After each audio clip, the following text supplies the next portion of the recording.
Hey guys, it's Lindsay and I need a new computer. But anyone who knows me knows that when I'm on the road, I'm always attached to my trusty 9.7-inch iPad Pro.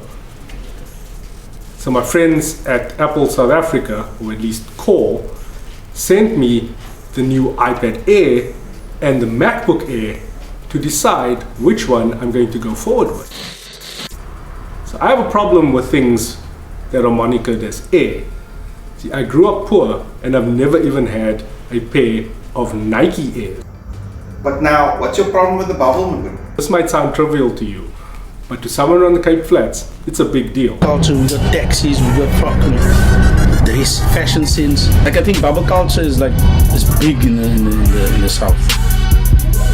Wynberg, the grassy parks. But the bubbles just had that thing in Cape Town. But it's predominantly more.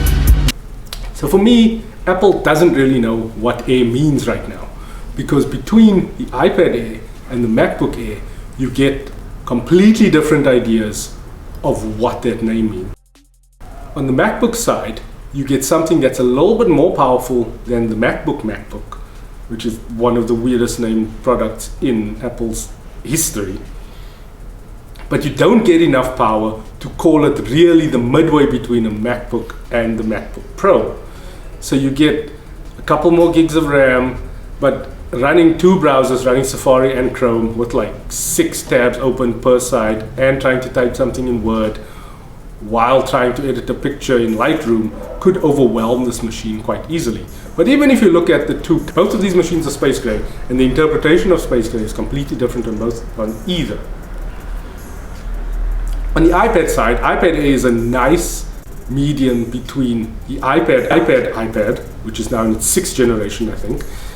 Then it gets the A12 processor from the current line of iPhones. Kind of puts it behind where the iPad Pro is right now, because iPad Pro is currently running the A12X, which gains 2 extra cores on that side and is like crazy fast, even faster than the first of the newer Mac. But then a funny thing happened at WWDC 2019, and that was the announcement of iPadOS, which kind of steals a little bit from macOS and retains a lot of the problems that are inherent in iOS for a portable computer device. But it solves almost all of the issues that I had with this. So what you're getting with iPadOS is now a proper file manager. Yes, proper file management on the iPad. You can even stick an external drive in and it will recognize it. You can even manage your downloads from Safari, and even Safari gets an upgrade now, because Safari is a proper desktop class browser with download management, and you can tell it which desktop sites you want to see all the time when you want to see mobile sites, which is incredible. Outside of that, you can have dual instances of certain apps. So Word, you can have 2 Word files side by side and work on them simultaneously.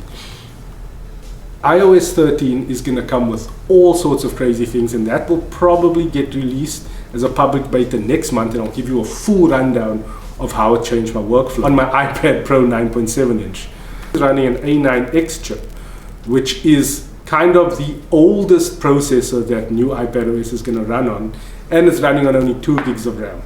So my next computer is probably going to be the iPad Air with Apple's Smart Connector keyboard, just because I'm tired of having to charge 2 separate devices sometimes.